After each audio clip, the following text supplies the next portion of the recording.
ஆனா எலெக்ஷனை காரணம் காட்டி பெரியவர் அவரை சமாதானம் செஞ்சுட்டாரு. எலெக்ஷன் முடிகிற வரைக்கும் மயில் விஷயத்துல எதுவும் செய்ய வேண்டாம்னு அவங்க முடிவெடுத்திருக்காங்க சார். பார்த்தி, நீ சொல்றது உண்மையான தகவல் தானே? ஒன்னும் குழப்பம் இல்லையே?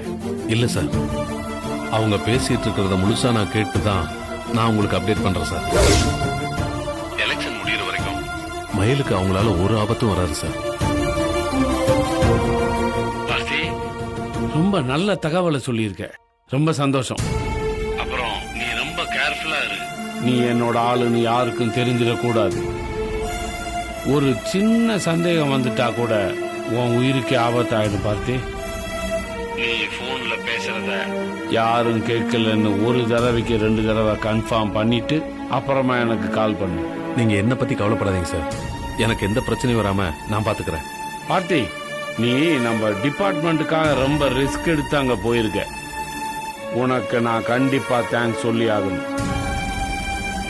உன் மேல சந்தேகம் வந்துட்ட மாதிரி ஒரு சின்ன அறிகுறி வந்துட்டா கூட போதும், ஒரு நிமிஷம் கூட அங்க நிக்காத, எனக்கு தகவல் சொல்லிட்டு தப்பிச்சு வந்துரு. Okay sir. சரி மயிலு, எலெக்ஷன் முடிகிற வரைக்கும் உனக்கு ஆபத்து இல்லைம்மா. மனசு இப்பதான் ஓரளவுக்கு நிம்மதியா இருக்கு. இந்த எலெக்ஷன் முடியறதுக்குள்ள அந்த எம்எல்ஏவோட பிரச்சனைய நான் எப்படியாவது நிரந்தரமா முடிக்கிறதுக்கு முயற்சி பண்றேன்.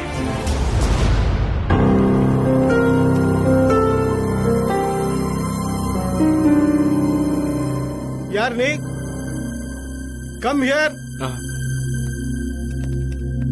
என்ன விஷயமா வந்திருக்க? சார் வணக்கம். வணக்கத்தை நீயே வச்சுக்க. என் பேரு நரசிம்மன். நான் கேட்டனா?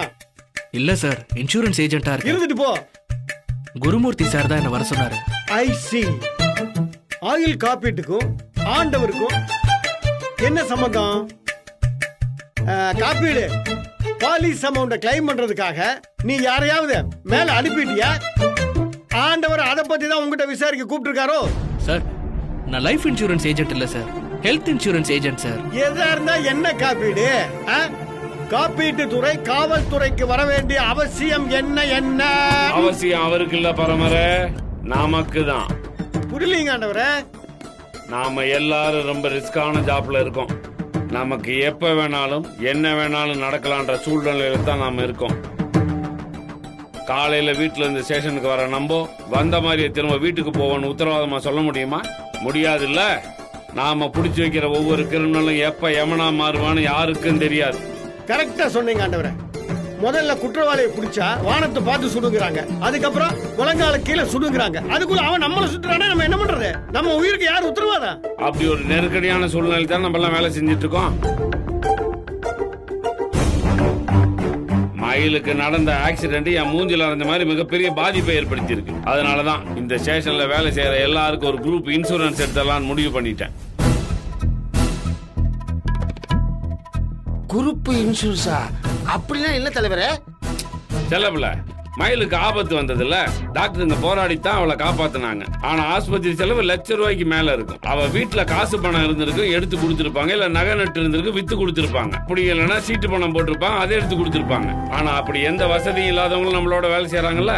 திடீர்னு அவங்க உடம்புக்கு ஏதாவது ஒண்ணு ஆயிடுச்சுன்னா, இல்ல மயிலுக்கு வந்த மாதிரி ஒரு ஆபத்து அவங்களுக்கு யாருக்காவது வந்துருச்சுன்னா ஆஸ்பத்திரி செலவுக்கு என்ன பண்ணுவாங்க?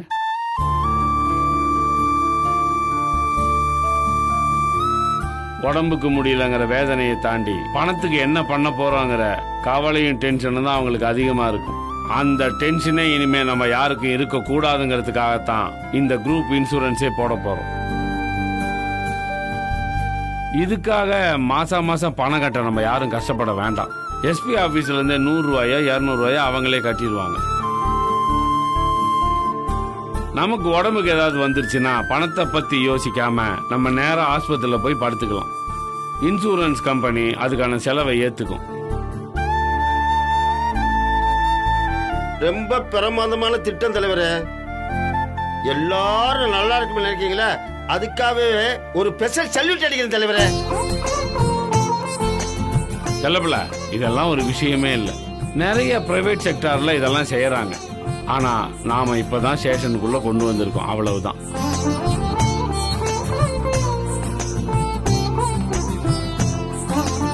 பரமரே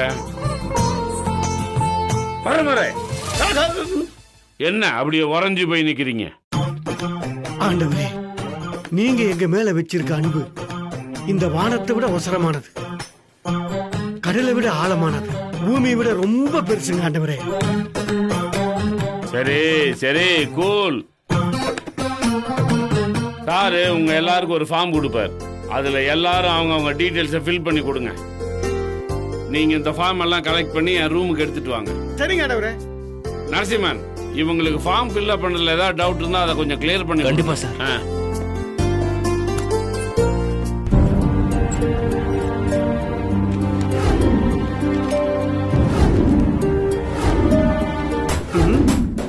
நானே ரொம்ப படிச்சவன், எனக்கே ஃபில்அப் பண்றது கொஞ்சம் டஃப்பா இருக்கே. சரி நான் சொல்றேன், ஃபில்அப் பண்ணு. சார் அது நாமா சார், நீங்க தான் ஃபில் பண்ணணும். என்ன கரும நாம்ஸ், நான் கையெழுத்து போட பார்த்தாதா? இல்ல சார்.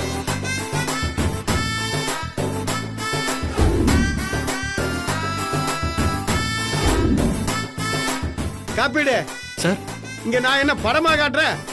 நானாவது பரவாயில்ல, ரொம்ப படிச்சுவேன். நம்ம செல்ல புள்ள கை நாட்டு எழுத படிக்க தெரியாது, அவனுக்கு போய் ஃபில்அப் பண்ணு போ போ. Okay sir. ஏப்பா இது என்னப்பா அது? பேங்கா? பேங்க் நம்பரா? Bank account number sir. அது எழுதணுமா? ஆமா சார். இதுல பெர்மனன்ட் அட்ரஸ் எழுதுனா போதுமா? ஆமா மேடம், பெர்மனன்ட் அட்ரஸ் எழுதிருங்க மேடம். ம்.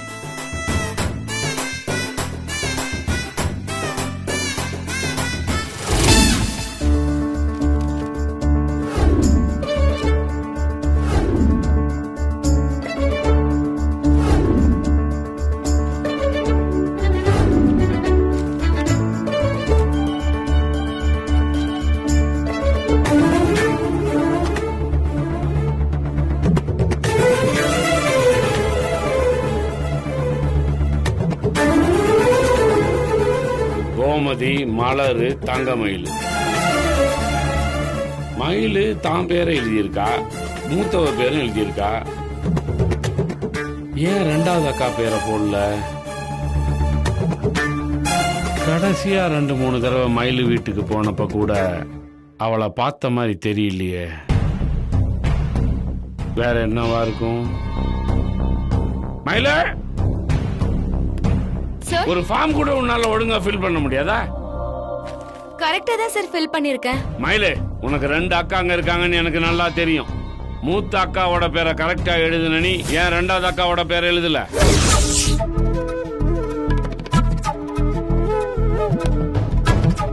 குடும்பத்தை பத்தி கேட்டா எல்லாரோட பேரையும் தான் தெளிவா எழுதணும். உன் இஷ்டத்துக்கு சாய்ஸ்ல விட்டுறக்கூடாது. பின்னால இந்த விஷயம் தெரிஞ்சு ஏஜென்ட் என்ன கேள்வி கேட்டா எனக்கு தானே அசிங்கம். நீ எழுதாம விட்டதுக்கான காரணமும் எனக்கு தெரியணும்ல. அக்கா பத்தி சொல்லாம அப்பா விட மாட்டாரு போல இருக்கே. அப்பா தானே, பரவாயில்ல சொல்லிடலாம். என்னம்மா இது? என்ன போய் சொல்லலாம்னு யோசிக்கிறியா,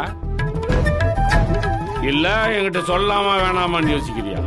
அக்கா வீட்ல இல்ல சார், கோச்சுக்கிட்டு வீட்டை விட்டு போயிடுச்சு. ஆமா, அன்னைக்கு ஒரு 2 லட்சத்தை எடுத்துட்டு அவ வெளியே போனால, அதுக்கப்புறம் அவ திரும்ப வரவே இல்லையா? இல்ல சார். நீ அந்த பணத்தை எங்கிட்ட கொடுத்துட்டதுனாலதான் நான் அவளை பத்தி உங்ககிட்ட விசாரிக்கவே இல்லை. அவ திரும்பி வந்திருப்பான்னு நான் நினைச்சேன். ஆமா, அவ ஏன் இப்படி செஞ்சா? அவளுக்கு என்ன பிரச்சனை உங்க வீட்டுல? அப்படியெல்லாம் எதுவும் இல்ல சார். எங்க 3 பேர்ல அக்கா மட்டும் கொஞ்சம் வேற மாதிரி இருக்கும்.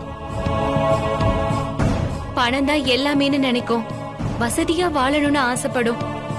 அது வேணும் இது வேணும்னு அம்மா கிட்ட வம்பு இழுத்துக்கிட்டே இருக்கும் சார். எங்க குடும்ப நிலைமைய சொல்லி அடிக்கடி அம்மா அவளை கண்டிச்சுக்கிட்டே இருப்பாங்க. அது பிடிக்காம தான் சார் அக்கா வீட்டை விட்டு போயிடுச்சு.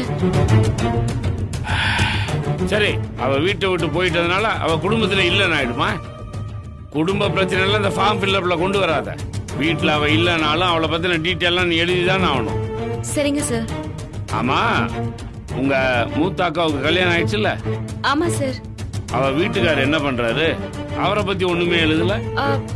நான் தான் அவரை ட்ரக் கேஸ்ல புடிச்சு உள்ள போட்டனே சார். கோபி தானே? ஆமா சார். தெரியும்.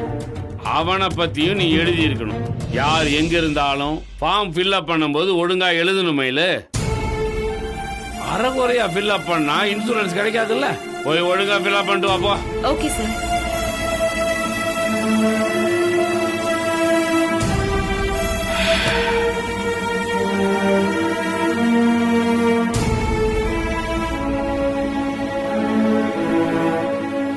பெருசா பணமோ வசதியோ இல்லைனாலும் சுசீலாவோட வாழ்க்கை நிம்மதியா இருக்கும் நான் நினைச்சேன். ஆனா 3 பொண்ணுங்களோட வாழ்க்கையினாலையும் அவளுக்கு ஒரு சின்ன சந்தோஷம் கூட கிடைக்கலையே. மூத்தவளும் இளையவளும் அம்மா மாதிரி, 2வது பொண்ணு மட்டும் என்ன மாதிரி புத்தி சரியில்லாம பிறந்துட்டா போல இருக்கு. இல்லனா சுசீலாவோட அருமை தெரியாம, கூட பிறந்தவங்களோட அருமையும் தெரியாம பணம் தான் முக்கியம்னு ஓடி போயிருக்க மாட்டா. சுசீலாவோட பெரிய நம்பிக்கையே மயிலு தான். அதுக்கேத்த மாதிரி அவளும் ஐபிஎஸ் கனவோட தான் ஓடிக்கிட்டு இருக்கா. ஆனா இந்த வேலையாலையும் எம்எல்ஏவோட பகையினாலையும் உயிருக்கு ஆபத்தையும் வேற சிக்கலையும் தான் சம்பாதிச்சு வச்சிருக்கா. மயிலோட வாழ்க்கையை நினைச்சாலும் சுசீலாவுக்கு பயமா தான் இருக்குமே தவிர வேற என்ன சந்தோஷம் கிடைச்சிருக்க போகுது? ஒரு அப்பாவா நான் மட்டும் சரியா இருந்திருந்தா என் பொண்ணுங்களோட வாழ்க்கையும் சுசீலாவோட வாழ்க்கையும் எல்லாமே சரியா இருந்திருக்கும். என் குடும்பமே இந்த அளவுக்கு கஷ்டப்பட வேண்டிய அவசியமே இருந்திருக்காது. இது எல்லாத்துக்கும் காரணமே நான் தான். என்னால நடந்த தப்ப நான் தான் சரி பண்ணணும். சரி பண்றேன், சீக்கிரமாவே சரி பண்றேன்.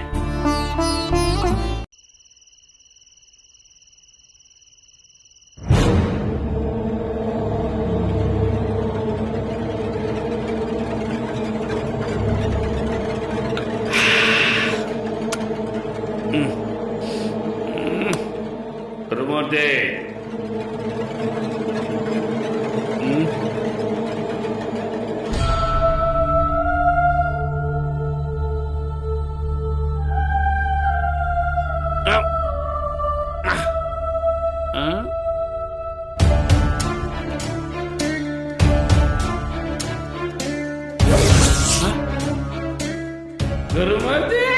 எப்படி இருக்க? நீங்க இப்ப இங்க வந்த என் வாழ்க்கையை திரும்ப நாசம் பண்ணுட்டியா? இல்ல குரு, கொஞ்ச நாளா நீ என்ன மறந்துட்ட. என்ன உனக்கு ஞாபகப்படுத்திட்டு போலாம் தான் வந்தேன். இன்னத்துல அரகண்ணா மறந்துக்கு நான் தயார் இல்லை. பட என் முன்னாடியே நீங்க ஓடி போயிடு. ஏண்டா இப்போ என்ன நடந்துச்சுன்னு இவ்வளவு டென்ஷனா பேசுறேன்? என்ன நடக்கணும்? இன்னும் என்னடா நடக்கணும்? நான் ஒருத்தன் செஞ்ச தப்பால தான் என் குடும்பம் நிம்மதியெல்லாம் போச்சுடா. ஒரு அப்பனா நான் மட்டும் ஒழுங்கா இருந்திருந்தா என் பொண்டாட்டி பிள்ளையெல்லாம் இந்த அளவு கஷ்டப்படுவாங்களா? சொல்றா, அவங்க இன்னைக்கு இவ்வளவு கஷ்டப்படுறாங்கன்னா அதுக்கு நான் தான்டா காரணம். இல்ல நீ தான்டா காரணம். உன்னாலதான்டா. உன் பேச்ச கேட்டுதான் நான் மிருகமா மாறி செய்யக்கூடாத தப்பெல்லாம் செஞ்சு தொலைச்சிட்டேன். எனக்குள்ளேயே இருந்து என்னை ஆட்டி வச்ச ஒரு சாத்தாண்டா நீ. என்னடா மொத்தப்படி எம்எல்ஏ போடுற? ஒரு ஆம்பளை புள்ள பிறக்கணும்னு ஆசைப்பட்டேன், அது தப்பா? அது தப்பு இல்ல. அதுக்காக பிறந்த குழந்தை இறக்கமே இல்லாம கொல்ல சொன்னியே, அது தப்பா இல்லையா? தப்பு தானே, அது பெரிய பாவம் தானே. அந்த கோபத்துல தான்டா சுசீலா என்ன தூக்கி எந்திட்டு பிள்ளைங்களோட எங்கேயோ போயிட்டா. என் துணையே இல்லாம 3 பொண்ணுகளையும் வளர்த்த ஆளாக்கி அவ ஜெயிச்சுட்டாடா. ஆனா என் 3 பொண்ணுங்களோட வாழ்க்கையும் சுசீலாவோட வாழ்க்கையும் சந்தோஷமாவே இல்லடா. ஒவ்வொரு பிரச்சனையா ஒவ்வொருத்தரையும் போட்டு வாட்டிக்கிட்டே இருக்குது தெரியுமா? நான் மட்டும் அன்னைக்கு மனசாட்சியோட நடந்திருந்தா அவங்களுக்கு இந்த நிலைமை வந்திருக்க மாட்டா. ஒரு அப்பனா நான் கூட இருந்திருந்தா என் மூத்த பொண்ணுக்கு நல்ல இடத்துல மாப்பிள்ளைய பார்த்து கட்டி வச்சிருப்பேன். என் 2வது பொண்ணுக்கு அவ ஆசைப்பட்டு கேட்ட அத்தனையும் வாங்கி கொடுத்து அவளை சந்தோஷமா வச்சிருப்பேன். என் கடைசி பொண்ணு அவ ஆசைப்பட்ட மாதிரி பெரிய படிப்பா படிக்க வச்சிருப்பேன்.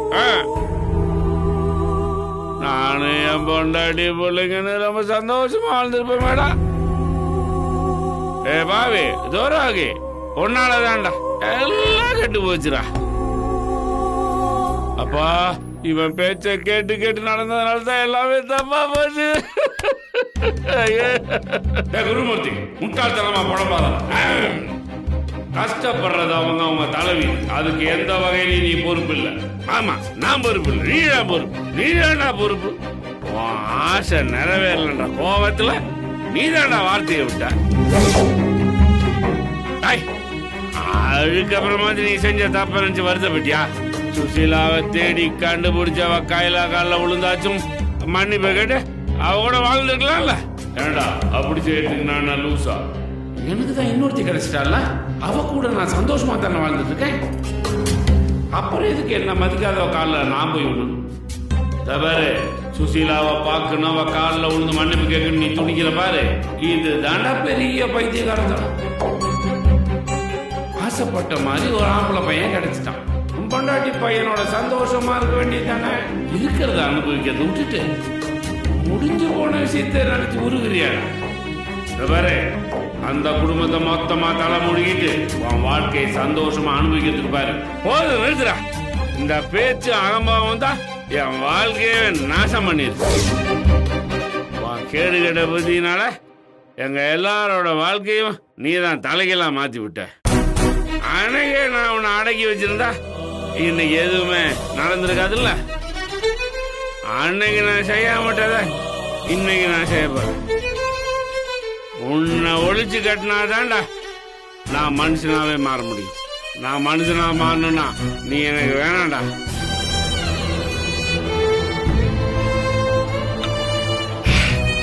உன்னை வீட்டு வைக்க திரும்ப திரும்ப வந்து நீ டிஸ்டர்ப் பண்ணுவ.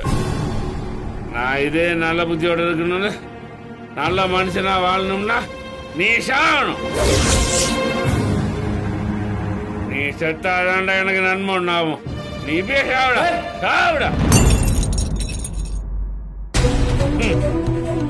அழிஞ்சான்.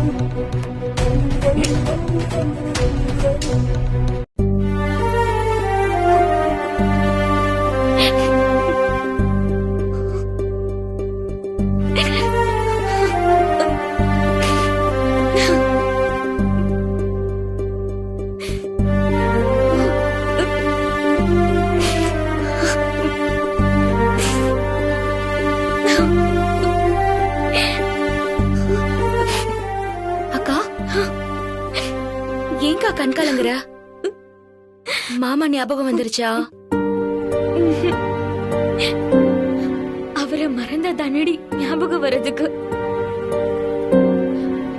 இந்த பாழா போன மனசு அந்த மனுஷனையே சுத்தி சுத்தி வந்துட்டு இருக்கு. உருப்படியான ஒரு வேலையை பாத்துக்காம தப்பான வழியில போயிட்டாருன்னு எனக்கு அவர் மேல கோவம் இருக்கு. உள்ள வர போற நேரத்துல அவர் என் பக்கத்துல இல்லங்கிற வருத்தமும் இருக்கு.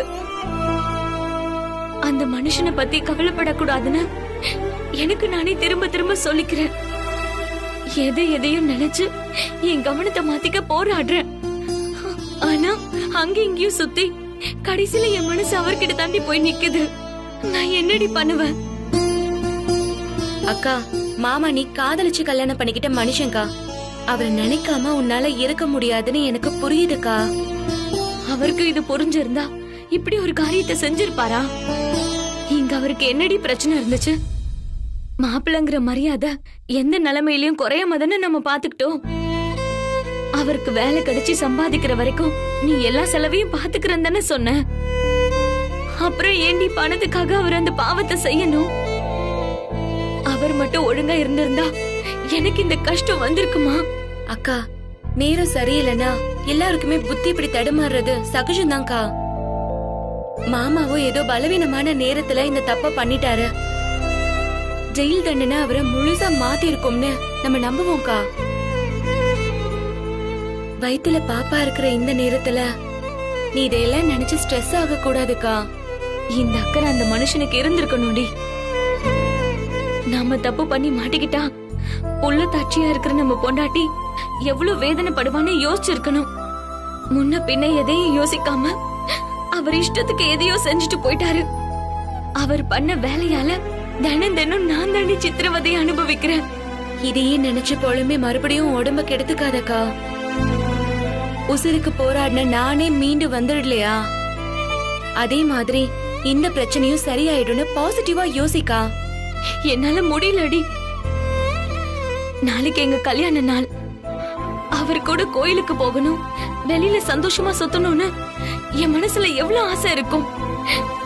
அதையெல்லாம் நிறைவேற்றி வைக்க அவர் கூட இல்லையடி. அவர் செஞ்ச தப்புக்கு நானும் சேர்ந்து தண்டனை அனுபவிக்கிற மாதிரி ஆயிடுச்சு. அக்கா அக்கா அழாதக்கா. உன் ஆசை எதிர்பார்ப்பு எல்லாமே நியாயம்தான்.